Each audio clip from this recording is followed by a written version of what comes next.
সুপ্রিয় দর্শক, আমরা আবার উপস্থিত হয়েছি আমাদের তৃণমূল আমরা তৃণমূল আওয়ামী লীগের বিভিন্ন কর্মকাণ্ড করছেন, যারা সংগঠনকে শক্তিশালী করার জন্য কাজ করছেন, আমাদের তাদেরকে নিয়ে আমাদের এই অনুষ্ঠান। তো আজ আমাদের মাঝে এমন একজন অতিথি উপস্থিত হয়েছেন, তিনি একেবারে পার্বত্য অঞ্চলের প্রত্যন্ত অঞ্চল থেকে আমাদের মাঝে যুক্ত হয়েছেন। আমাদের মাঝে আজ অতিথি হিসেবে উপস্থিত আছেন ফরহাদ চৌধুরী, কারা নির্যাতিত বান্দরবান সদর উপজেলা স্বেচ্ছাসেবক লীগের একজন কর্মী, পার্বত্য চট্টগ্রাম পার্বত্য বারবার থেকে। তো ফরহাদ ভাই, আপনার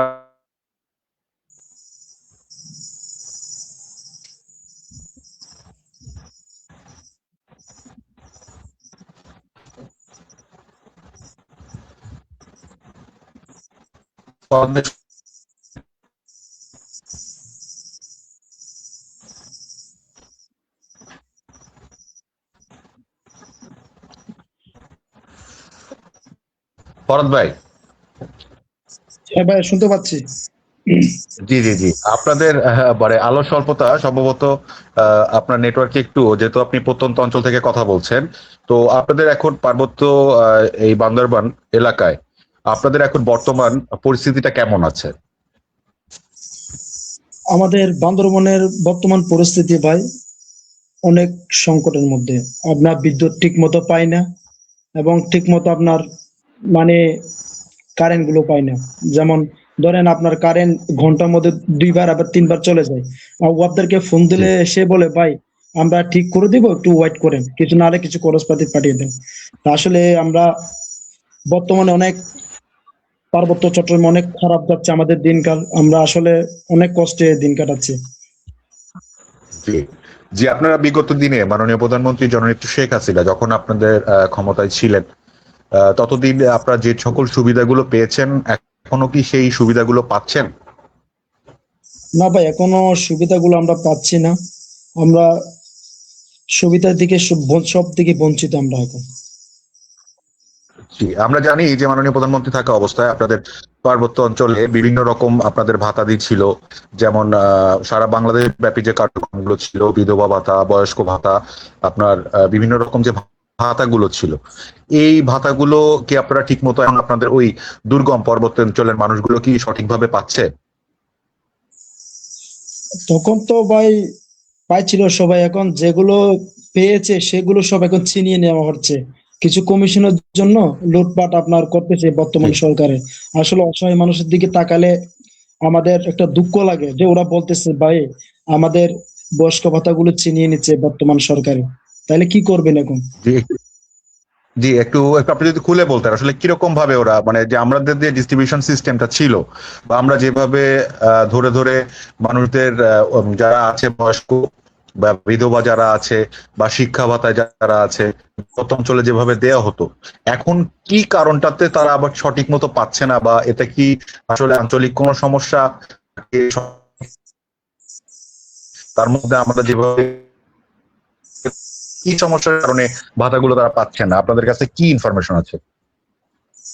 আমাদের কাছে ইনফরমেশন আছে। আমাদের মানে একটা আমাদের 7টা উপজেলা, 34টা ইউনিয়ন। ধরেন প্রত্যেকটা ইউনিয়নে কিছু ওদের গুপ্তচর ঢুকে গেছে। যেমন ধরেন 10 জনের জায়গায় এখন 5 জন করে দিচ্ছে। যারা এই 2,000 টাকা 3,000 টাকা দিচ্ছে না, ওই তাদের কার্ড বাতিল করে দেওয়া হচ্ছে। আমরা নিউজটা পাচ্ছি, প্রত্যেক চেয়ারম্যান মেম্বার ওদের যারা অধীনে এখন কাজ করতেছে। ওয়ার্ডের কিছু ছোট ছোট হ্যাঁ ওদের দুর্নীতিবাজ নেতা উঠে গেছে এখন। তাই ওরা ছিনিয়ে নিচ্ছে, অসহায় মানুষকে পিটাচ্ছে। আমি ওদের সাথে কথা বলে দেখছি যে, বাবা আমি এই বয়স্ক ভাতা নিয়ে চলি, আপনাদের অবদানে, আপনাদের জননেত্রী শেখ হাসিনা যে আপনার নির্দেশে আমাদের একটা বয়স্ক ভাতা দিয়েছেন, আজকে ওরা এগুলো আমাদেরকে মেরে ধরে নিয়ে নিছে। এখন আমরা কিভাবে চলবো? মানে ওরা, ওদের মুখ জি থেকে আমরা এটা নিউজটা পাচ্ছি ভাই। জি, জনগণ আসলে খুব অত্যাচার নির্যাতনের মধ্যে আছে, এটা তার একটি অন্যতম উদাহরণ। সাধারণ জনগণের মাঝে শুধুমাত্র যে দলীয় লোক না, আমাদের তো সকলকে এখানে আপনার দলীয়করণ তো করা হয় নাই, বয়স্ক বা বিভিন্ন ভাতার ব্যাপারে যে যেরকম না আছে, ভাই, বয়স্ক যারা আছে আপনারা সেভাবে দিয়েছে, কোনো দলীয়করণ করেনি, কিন্তু এখন সেটা করা হচ্ছে। আচ্ছা, আপনাদের এখানে যে ফ্যামিলি কার্ড এরকম একটি, যেটা আমাদের পূর্বের সময় কিন্তু আমরা এই জিনিসটা দিয়েছি, এটা সংস্কার করে ফ্যামিলি কার্ড তৈরি করেছে বা মানুষের কাছে বলছে, যেটা নতুন আইডিয়া বা নতুন কোনো কিছু, কিন্তু বিগত সরকারের সময় এটা মাননীয় প্রধানমন্ত্রী এটা চালু করে গিয়েছিলেন বিভিন্ন নামে। তো এই কার্ডটা আসলে কি আপনাদের কিভাবে ডিস্ট্রিবিউশন হয়েছে বা কতগুলো মানুষ পেয়েছে, মানে আপনাদের ওই পুরা 7টা উপজেলায় কতগুলো মানুষ আছে এই ফ্যামিলি কার্ডের আওতায়?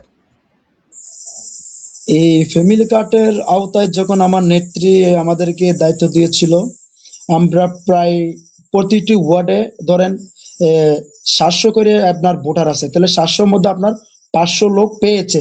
ওইখানে কিন্তু হত দরিদ্র লোক পেয়েছে, আমরা ওটা বেছে বেছে দিয়েছি।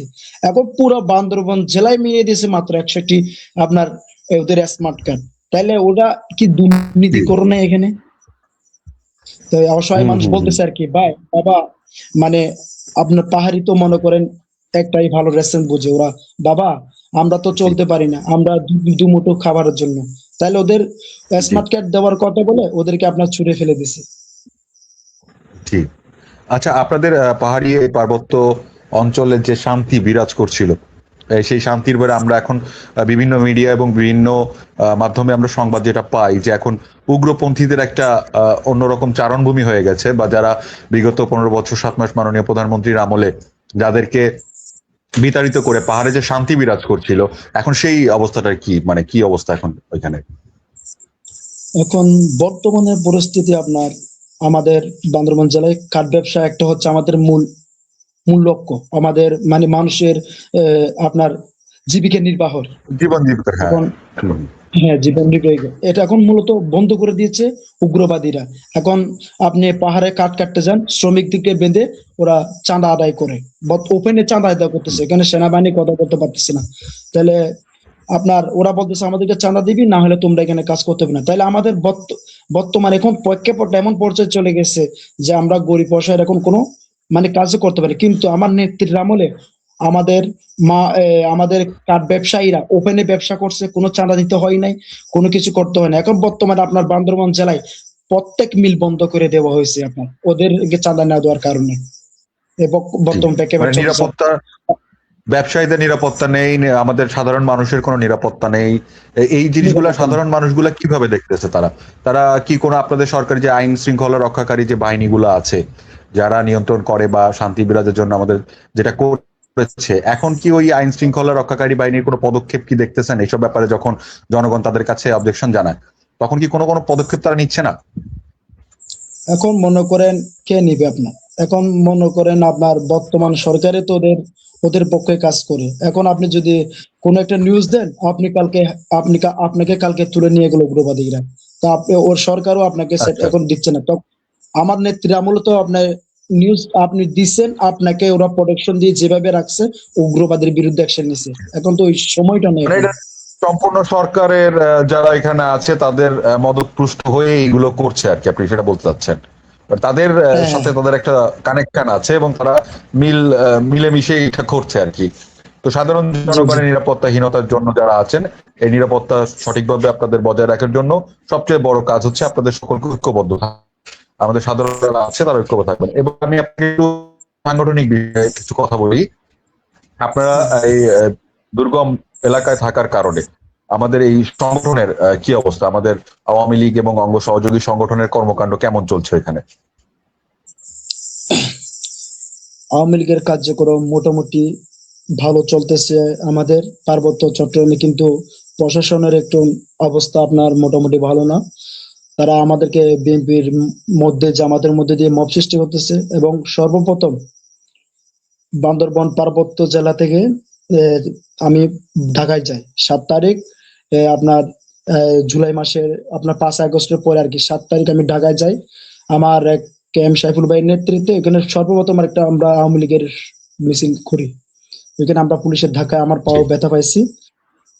এরপরে গিয়ে একজনের সাথে আমাদের পরিচিত হয়, সিঙ্গাপুর প্রবাসী মাহবুজ খন্দকার ভাই, আপনারা মনে হয় মিডিয়াতে শুনছেন, খুলনার কৃতি সন্তান। ওনার নেতৃত্বে আমি প্রায় আপনার 20টা মতো প্রোগ্রাম করি, ঝাঁটিকা মিছিল করি অবৈধ ইউনূস সরকারের বিরুদ্ধে। করতে গিয়ে আপনার 19 তারিখ আপনার 7 মাস 2025 সালে অবৈধ ইউনূস সরকারের হাতে আমি গ্রেপ্তার হই। আমি দীর্ঘ 8 মাসের অধিক জি কারাগারে বন্দী ছিলাম। 8 মাসের অধিক কারাগারে বন্দী ছিলাম আমি। এই কারাগার থেকে বের হয়েও ইনশাল্লাহ আমি কাজ করে যাচ্ছি। আমাদের অভিভাবক জনাব বীর বাহাদুর হোসেন, আমার জেলার সবাই আমাদেরকে সাপোর্ট দিচ্ছে। আমরা ইনশাল্লাহ সাপোর্ট পাচ্ছি। আমরা এখনো রাজপথে আছি। ইনশাল্লাহ আমরা রাজপথে যুদ্ধ করে যাচ্ছি। ইনশাল্লাহ আপনাদের জি। সহযোগিতায় মিডিয়ার সবাই আমরা কাজ করে যাব। বর্তমান প্রেক্ষাপট হচ্ছে এখন মোটামুটি ভালো। আমরা বিভিন্ন মিটিং প্রোগ্রাম করতেছি। জি, আপনার অভিজ্ঞতা, আপনি ওই সময় যে আপনার যে অভিজ্ঞতাটা হয়েছে কারা নির্যাতিত যখন আপনি ছিলেন, কারাবন্দী ছিলেন, তো সেই অভিজ্ঞতা যদি আপনি শেয়ার করতেন, আসলে কিরকম ব্যবহার করা হচ্ছে আমাদের তৃণমূলের নেতাকর্মী যারা হচ্ছে, যারা কারাবাসে আছেন, তাদের সাথে কিরকম ব্যবহার করছে, বা তারা কারাবন্দী থাকা অবস্থায় ন্যূনতম মানবিক সেবা বা যেটুকু আইনে আছে সেইভাবে আমাদের সবকিছু প্রোভাইড করছে কিনা, বা কি অবস্থায় আছে তারা কারা নির্যাতিত, তাদের ব্যক্ত করতেন আমাদের কাছে আপনার বাস্তব অভিজ্ঞতা থেকে। বাস্তবতা বলতে গেলে যে আমাদের সরকার আমলে যেভাবে ওদেরকে বিএনপি জামাতকে সুযোগ সুবিধা দেওয়া হতো, আসলে আমরা এগুলো পাই নাই। আমাদের দেখা বন্ধ করে দেওয়া হয়েছে। আমাদের ঠিক মতো ভালো খাবার দেওয়া হয় নাই। এবং যে আমরা একটা লয়ারের সাথে কথা বলবো সেই সুযোগটা পর্যন্ত আমাদেরকে দেওয়া হয় নাই। আমাদেরকে সারাক্ষণ আপনার লক আপে রাখা হয়েছে। একটা পরিপক্ত পোকামাকড় থাকা এরকম একটা লক আপে তালা, সারাক্ষণ তালা মারা হয়েছে, রাখা হয়েছে। কথা হচ্ছে কারাগারে আমরা তৃণমূল কর্মীর আসনে অনেক কষ্টে গিয়েছি। আমার আমার শরীরে আজও আপনার ওই যে ক্ষত দাগগুলো থাকে, ওইখানে যে আপনার কি বলে একটা পোকা, চার পোকা যে কামড়াইছে, আপনার আজও শরীরের এগুলো ক্ষতগুলো থাকে। কিন্তু আমার নেত্রী আমলে কারাগারে আপনার মাছ মাংস সব মানে ভালো একটা গিয়ে জি, দিয়েছিল। কিন্তু আমরা তৃণমূল কর্মীরা এমন কষ্টে আছি যে আমরা কারাগারে বেশি নির্যাতিত হয়েছে আমরা। জি। এতে কি আপনি মনে করেন যে আমাদের যারা কারা নির্যাতিত হয়েছে তাদের সাথে যে অমানবিক আচরণ করা হচ্ছে, এরপরে কি আমাদের তৃণমূলের যারা নেতাকর্মী কারাবন্দী ছিলেন, কারা নির্যাতিত হয়েছেন, তাদের মনোবল কি বৃদ্ধি হয়েছে না মনোবল ভেঙে গেছে? আসলে আমি আমার অভিজ্ঞতা থেকে আসলে ভাই, যারা কারা নির্যাতিত হয় তাহলে তাদের একটা আরো অনুভূতিটা বেড়ে যায়, তাদের আরো বুকের সাহস বেড়ে যায়। আসলে আমরা তৃণমূল কর্মীরা যখন কারাগারে ঢোকার আগে একটু মনে ভয় ভীতি থাকতো, কিন্তু এখন আমাদের আরো উজ্জীবিত হয়েছি। আমরা এখন রাজপথে নামার জন্য আরো মানে শক্তিশালী হয়ে গেছি ভাই। আসলে এটা আমাদের অভিজ্ঞতা থেকে মানে জি, জি, শক্তিশালী হয়েছি আমরা। জি। জি, আপনার কাছে এই জন্য আমি এটা জানতে চাইলাম যে অনেকে হয়তো কারা নির্যাতনের পরে অনেক জায়গায় থাকে যে মানুষ মানসিকভাবে ভেঙে পড়ে, বা আপনাদের প্রতি যে নির্যাতন করা হয়েছে সেই নির্যাতনের জন্য হয়তো তৃণমূলের যে সাহস আছে, শক্তি আছে, সেটা কোনোভাবে যদি কমানো যায়, এই চেষ্টা করার জন্য কিন্তু কারাগারে এই অমানবিক নির্যাতন গুলো করা হয়। ন্যূনতম যে সুযোগ সুবিধা দেওয়ার কথা এটা তারা দিচ্ছে না, শুধুমাত্র এই কারণেই যে তাদের মনোবল ভেঙে যায়। কিন্তু আমরা তো খুশি যে আপনাদের মধ্যে যারা কারা তৃণমূলের কর্মীরা কারা নির্যাতনে কারা অভ্যন্তরে এত বেশি অত্যাচার আপনাদের বলা করেছেন এবং আমরা জানি। তো আপনি আপনার প্রশ্ন করবো, আপনার অঞ্চলে, আপনার এলাকায় আমাদের সাংগঠনিক অবস্থাটা বর্তমানে কেমন আছে, সংগঠন কিভাবে কাজ করছে, বা তাদের মধ্যে তৃণমূলের কর্মীদের মধ্যে ঐক্য কেমন আছে, বা স্থানীয় যারা আছে তারা আপনাদের কোনো খোঁজ খবর এই বিষয়ে জানান। হ্যাঁ, আসলে আমার অভিভাবক, তারপর আমার জেলার প্রেসিডেন্ট সদস্য, সেক্রেটারি সবাই খোঁজ খবর নিচ্ছে ভালো প্রতি মুহূর্ত। আপনার ভালো মন্দ কি করতেছি, কোন সমস্যা চলতেছে, তারা সবাই আমাদের খোঁজ খবর রাখতেছে প্রতি মুহূর্ত। এবং আমার মামলার খরচ মানে যাবতীয় খরচ ওরা সবাই আমাদেরকে সাপোর্টিং দিচ্ছে। জি, জি, জি। তার মানে আপনাদের সাথে নেতৃবৃন্দদের সাথে তৃণমূলের সাথে সংযোগটা ভালো আছে এবং তারা খোঁজ খবর নিচ্ছে। হ্যাঁ, এটা অবশ্যই হ্যাঁ, একটা পজিটিভ দিক, কারণ নেতারা যদি কর্মীদের খোঁজ খবর নেয় তাহলে তাদের মনোবলও বৃদ্ধি হয় এবং তার ঐক্যবদ্ধতে সুবিধা হয়। তো আপনি জি কি ভাই। মনে করেন যে আপনার অঞ্চলে সংগঠনকে আরো গতিশীল করার জন্য নেতৃবৃন্দর কাছে আপনার কোনো বার্তা আছে কিনা, বা কোনো পরামর্শ আছে কিনা, যে এই কাজগুলো করলে সংগঠন আরো শক্তিশালী হবে, এরকম যদি কোনো পরামর্শ থাকে? হ্যাঁ, অবশ্যই। আসলে কথা হচ্ছে আমরা এখনো যেরকম আমাদের বান্দরবান জেলায় কিছু নেতাকর্মী এখনো বাহিরে আছে। তো মনে করেন আমি প্রায় 10টা ফুলা নিয়ে আমি প্রোগ্রাম একটা করলাম, তাহলে আরো ধরেন আমরা সবাই একতাবদ্ধ হয়ে, যেমন আমার নেত্রী একটা কথা বলছে, আমার বান্দরবান জেলা হচ্ছে দ্বিতীয় গোপালগঞ্জ, মানে বান্দরবান পার্বত্য জেলাটা। তাহলে এইভাবে আমাদের কাজ করে যেতে হবে। আমরা তৃণমূল একসাথে হয়ে কিভাবে আমার নেত্রীকে জি, মানে আমরা রাজপথে থেকে রাজপথে থেকে আমাদের কাজগুলো চালামান রাখতে হবে। এখন যদি হুট করে যদি আমরা তৃণমূল কর্মী যদি আপনার বসে যাই অথবা আহ, কোন একটা গুপ্ত চলে যায়, তাহলে রাজপথ খালি হয়ে গেছে। তো তখন ওরা মনে করবে আমরা আর ফিরবো না, তাহলে আমাদের রাজপথ ছাড়া যাবে না। আমাদের রাজপথ ছাড়া মানে হচ্ছে আমরা আমাদের বিপদ আমাদের ডেকে আনা। এখন আমাদের পিঠ দেওয়ালে থেয়ে গেছে, তাইলে আমাদের তৃণমূল কর্মীকে আসলে তৃণমূল কর্মীর কোনো কিছু আপনার ডোনার নাই। আসলে তৃণমূল কর্মী কোনো টাকা পয়সা তাকে নেই ভাইয়া।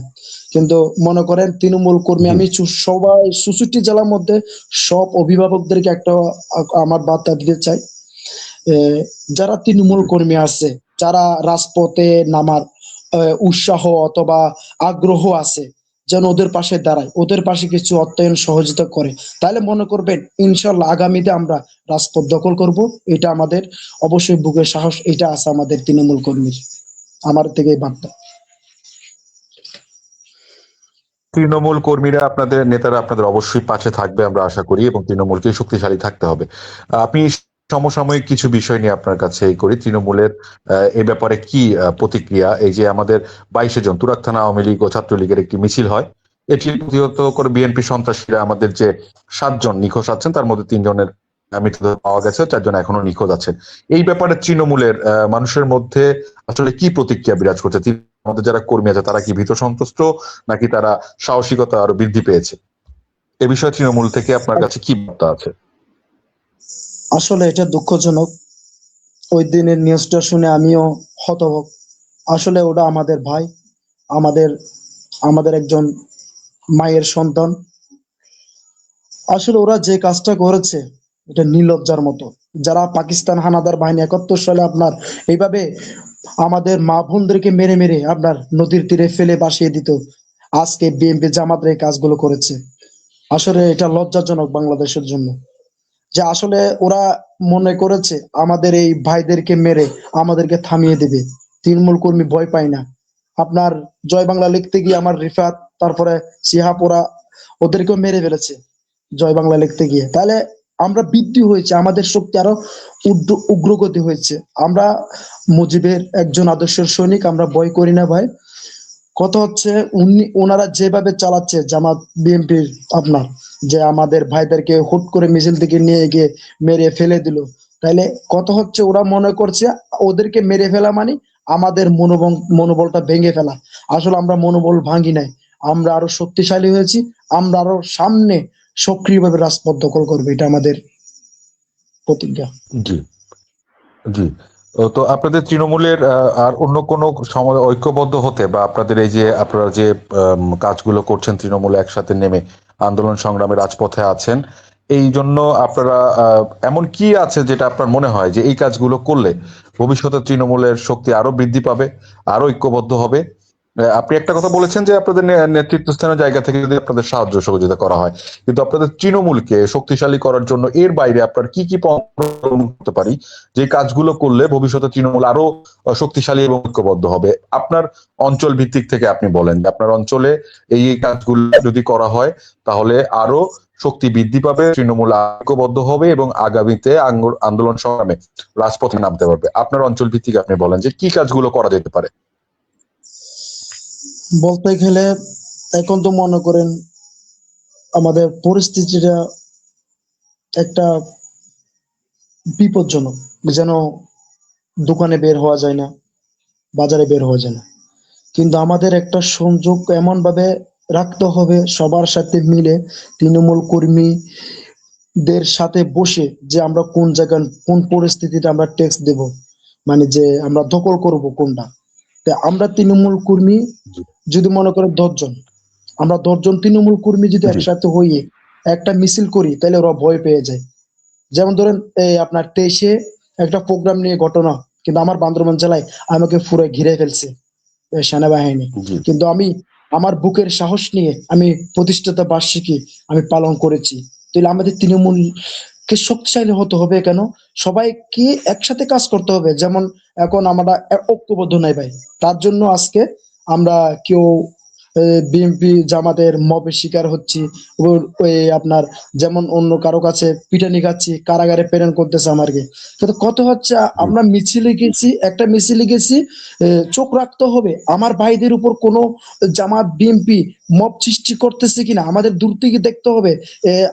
আমি নিজে মবের শিকার হব, কিন্তু আমার ভাইদের মবের শিকার হতে দেব না। এটাই একজন তৃণমূল কর্মীর একটা আদর্শ, একটা আপনার নীতি।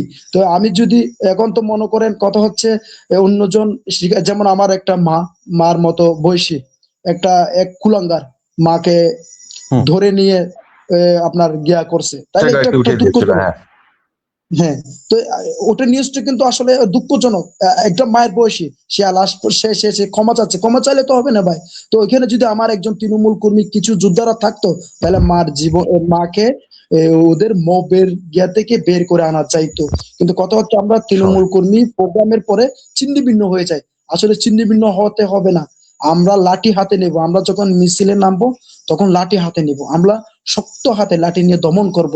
তাহলে দেখবেন তৃণমূল আগামীতে রাজপথে আপনার ভাগের মতো সামনে দাঁড়াবে। যেমন ওই জুলাই যোদ্ধা কি বলে, শালার পুত্রা আমাদের দেশটাকে ধ্বংস করেছে, ওরা ওইভাবে করছে। তাইলে আমাদের এখন করতে হবে লাঠি হাতে নিয়ে রাজপথে নামতে হবে তৃণমূলকে। তাদের এটাই আমাদের। প্রতিহত করতে হবে। আপনি বলতে চাচ্ছেন যে হ্যাঁ, তৃণমূলের হ্যাঁ, আপনারা মানে আমরা যারা তৃণমূলের আছেন তারা যদি সবাই সংগতভাবে বিচ্ছিন্ন না হয় একসাথে তাদের জি, প্রতিহত করা হয় তাহলে তারা সামনে এগোচ্ছে না, কিন্তু অনেক জায়গা থেকে আমরা এটা জানতে পেরেছি। তো নেতা হুম, কর্মীদের কাছে আমাদের আহ্বান থাকবে যে আপনারা ঐক্যবদ্ধ হয়ে তাদের প্রতিহত করেন, কারণ এখন প্রতিহত করার সময় এসেছে। আমাদের সবাইকে রাজপথে রাজপথে তাদের প্রতিহত করতে হবে। আপনি এই কর্মকাণ্ড 5ই আগস্টের পরবর্তীতে আপনি যেহেতু কারানির্যাতিত হয়েছেন, এছাড়া আপনি কর্মকাণ্ড পরিচালনা করার জন্য রাজনীতিতে সক্রিয় থাকার পরে আপনার জীবনে আর কোনো কি ঝামেলা সৃষ্টি হয়েছে, বা আপনি কি রকম ঝামেলা ফেস করতেছেন এখন? জামিলা বলতে আমি আপনার আমার লেখাপড়া স্টাডি বন্ধ হয়ে গেছে, আমি আর লেখাপড়া করতে পারি নাই। বিএনপি জামাতের জন্য আমি চট্টগ্রাম পলিটেকনিক্যাল আপনার ইঞ্জিনিয়ারিং, গার্মেন্টস ইঞ্জিনিয়ারিং নিয়ে পড়ছিলাম। 4 বছরের মধ্যে আমি 2 বছর কোর্স শেষ করছি, ওটাও করতে পারি না। একটা ছোট্ট ব্যবসা ছিল আমার, ওই ব্যবসাটাও করে এখন করতে পারতেছি না আপাতত। মনে করেন মানুষের কামলা দিয়ে কাজ করতে হয় এখন, মূলত ওইটাই আর কি। ঠিক। মানে আপনাদের এই আপনার আপনার শিক্ষা থেকে এই যে শিক্ষা গ্রহণ করতে পারছে না, যে বাধা সৃষ্টি হয়েছে আপনার মধ্যে আছে আপনাদের অঞ্চলে, আপনার কি এটা কোনো ধারণা আছে যে কতজন শিক্ষার্থীকে তারা এই শিক্ষা ব্যবস্থা যে অধিকার সেখান থেকে বঞ্চিত করে? আপনাদের 2 বছর শেষ হয়েছিল ও আপনার 2 বছর বাকি ছিল, এরকম যারা মাঝখানে পড়াশোনার মাঝে করে শিক্ষা জীবনকে ধ্বংস করছে, এরকম কতজন আনুমানিক আছে আপনাদের অঞ্চলে? আমাদের অঞ্চলে বলতে গেলে আপনার প্রায় ধরেন 200-250 লোক হবে। এখন তারা ডেইলি কাজ করতেছে। মানে আপনার ক্ষুদ্র নিগোষ্ঠী সম্প্রদায় আছে এখানে। আমরা আছি ধরেন আমরা আছি প্রায় 30-40 জন বাঙালি। জি। আচ্ছা, ক্ষুদ্র নৃগোষ্ঠীদের উপরে কি পরিমাণ মানে অত্যাচার, বা কোন ধরনের অত্যাচার গুলা করছে তারা? তারা মূলত আপনার ধরেন যারা আওয়ামী লীগ করছে ওদের বিরুদ্ধে মামলা দেওয়া হচ্ছে, তারপর ওদের ব্যবসা প্রতিষ্ঠান আপনার কেড়ে নেওয়া হচ্ছে। ওদের বাড়িতে আগুন দিয়ে বলে যে আগুনে পুড়াই গেছে, ওদের ব্যবসা বাণিজ্য আপনার মানে পুরোপুরি শেষ। যেমন ধরেন এখন বর্তমানে আপনার আমার জেলায় ট্যুরিস্টের কোনো নিরাপত্তা নাই। আপনার মানে যে আপনাদের ট্যুরিস্ট জি। আসে আপনার থানচিতে কিছুদিন আগে আগুন ধরাই দিছে। তাহলে জি। আমাদের নেত্রী আমূল একটা ট্যুরিস্ট যে কিভাবে যাবে, তাদেরকে কিভাবে আপনার টেবিল দিবে, মানে সব ব্যবস্থা ছিল, কিন্তু এখন হুম। ওগুলো নাই। আপনি যে একটা ট্যুরে গেছেন ওইখানে নিরাপত্তাটা ওইখানে মানে এখন নাই। উগ্রবাদীরা এখন মনে করেন তুলে নিয়ে যাচ্ছে, তুলে নিয়ে বলতেছে ভাই আমাকে 10 লাখ টাকা চাঁদা দিতে হবে, নাহলে আপনার ছেলেকে পাবে না। মানে বর্তমান প্রেক্ষাপটে এখন মানে আমাদের চলতেছে এটা। পর্যটন খাতে পর্যটকদের নিরাপত্তা ছিল, বা পর্যটন খাতে যে ইনকামটা ছিল ওইটা এখন পুরোপুরি ধ্বংস হয়ে গেছে আর কি, হ্যাঁ, হ্যাঁ, ভাষ্য মতে। আর হচ্ছে যে আপনারা আমাদের আমাদের যে নিরাপত্তাটা ছিল দলই করুক, সংযোগ কিন্তু তারা কিন্তু তাদের মতো করে করছে। বিগত দিনে কি আমাদের এরকম হতে পারে না যে তারা প্রতিশোধ পরায়ণ হয়েছে, যে আমাদের মানুষজনও এরকম কিছু করেছে এই জন্য তারা প্রতিশোধ, এরকম কোনো ব্যাপার কি? তারা শুধুমাত্র ক্ষমতা এবং জন্যই এই কাজটা করছে? কোনো প্রতিশোধের জন্য কি করছে, নাকি স্বাভাবিকভাবেই তারা এই জঙ্গি কাজগুলো করতেছে? আমাদের সময় কিরকম, বা যারা না, পার্বত্য অঞ্চলে আছেন? না আসলে এখন তারা মূলত এটা ক্ষমতার জন্য করতেছে, মূলত আপনার তারা মানে সক্রিয় হওয়ার জন্য মানে তারা এই কাজটা করতেছে আপনার। আচ্ছা, মানে এর মধ্যে এরা কোনো আর কি প্রতিশোধের কিছু নেই যে আমাদের সময় এরকম তাদের সাথে করা হয়েছে, তার প্রতিশোধ নিচ্ছে, এরকম কোনো না। সম্পূর্ণ না না তাদের না নিজ, আপনার হ্যাঁ, নিজের স্বেচ্ছাচারিতা করছে বা ক্ষমতা প্রদর্শন করার জন্য এটা করছে। এটা জনগণ অবশ্যই, তাদের জনগণের প্রতিক্রিয়া কি, তারা এখন কি বলে যে আমাদের সময়টা তারা কেমন ছিল, এখন বর্তমানে তারা কেমন আছে, এই নিয়ে তৃণমূল কি বলে আপনাদের বা সাধারণ জনগণ যারা আছে? এখন আমরা চায়ের দোকানে আড্ডা দিই, যেমন ধরেন প্রত্যেক বাজারের যে কয়েকজন মুরব্বীদেরকে কথা বলি, তো চাচা আপনি কেমন আছেন, তো বলে বাবা আগে তো ভালো ছিলাম, এখন তো ভালো নাই। এখন দুই মুঠো ভাত খাইতে পর্যন্ত আমাদের কষ্ট হয়েছে, আমরা রাতের বেলায় ভালো মতো ঘুমাইতে পারি না, চুরি ডাকাতি আমাদের একা শুরু হয়ে গেছে। আগে আগে কিন্তু এগুলো ছিল না। এখন ঠিক মতো একটা গরু পালন করতে পারি না। তো আরেকজন মুরব্বী হুট করে একদিন সকালে এসে বলল, আপনার 2 দিন আগে তার গরুটাকে আপনার জীবিত অবস্থায় কেটে দুইটা পিছনের রাং নিয়ে গেছে। ওই যে গরুর পিছনে খুঁটির রাঙের গুলো আর কি, জীবিত অবস্থায়। তো ওরা বলতেছে বাবা আগে তো আমরা তো গরুগুলো পালতাম দে, কোনো কিছু করতে হতো না, এখন এই সরকারের আমলে আমরা এমন নিরাপত্তা নাই, আমরা যে ভিতরে পাহাড়িরা কিভাবে নিরাপত্তা থাকি। আসলে আগের সরকার আমাদের অনেক ভালো ছিল, আমরা দুই মুঠো ভাত খেয়ে সুন্দরভাবে জীবন যাপন করতে পারতাম। এখন কৃষক, আপনার কৃষকদের পর্যন্ত আমাদের নেত্রী অনেক সুযোগ সুবিধা দিয়েছে। কিছুদিন আগে ওদের একটা আপনার প্রোগ্রাম হয়েছে কৃষকদের, ওইখানে ফান্ডিং থেকে আপনার 10 লাখ টাকা উধাও হয়ে গেছে, আপনার কৃষক ফান্ডিং থেকে বান্দরবান জেলার। তারপরে ওদের যেটা মেশিন ছিল, আপনার কৃষি যন্ত্রপাতি দিছিল আমার নেত্রী, ওগুলো বিক্রি করে খেয়ে ফেলছে। এখন কৃষকরা আপনার পাচ্ছে না, টাকার জন্য সার কিনতে পাচ্ছে না, আপনার ওই যে কৃষি যন্ত্রের জন্য আপনার এখন ক্ষেত করতে পারতেছে না, তারা এখন কান্না করতেছে, তারা বসে বসে কান্না করতেছে। মানে এই দুর্নীতি চলতেছে আমার। জি, মানে পাহাড় যে শান্তি বিরাজ করছিল আপনাদের মাঝে, সে শান্তিটা সম্পূর্ণরূপে বিঘ্ন ঘটে গেছে। তো যাই হোক, ফরদ ভাই, আপনাকে অসংখ্য ধন্যবাদ আমাদেরকে সময় দেওয়ার জন্য, এবং আপনি তৃণমূল থেকে যেহেতু নির্যাতিত ছিলেন, আপনার প্রতি আমাদের সশ্রদ্ধ সালাম থাকবে, এবং আপনি তারা নির্যাতিত হওয়ার পরেও তৃণমূলে থেকে শক্তিশালী ভাবে কাজ করছেন, সেজন্য আপনাকে ধন্যবাদ। এবং আমরা আশা করব এই পার্বত্য অঞ্চলে আবার শান্তি ফিরে আসুক, আবার মাননীয় প্রধানমন্ত্রী জননেত্রী শেখ হাসিনা আবার এসে পাহাড়ের শান্তি আবার ফিরিয়ে দিক। এইভাবে এই কাজের লক্ষ্যে আমরা মাননীয় প্রধানমন্ত্রীকে দেশে ফিরিয়ে আনার জন্য কাজ করছি, এবং আপনাদের আমাদের পক্ষ থেকে জানাই অনেক সালাম, আপনাদের অনেক শুভেচ্ছা, এবং আপনাদের এই ঐক্য, তৃণমূলের মানুষের ঐক্যের কারণে আমরা ফিরে আসব।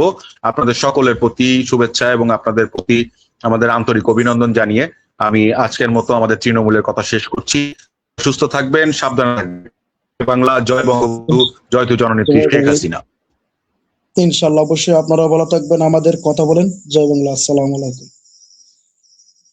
ধন্যবাদ ভাই।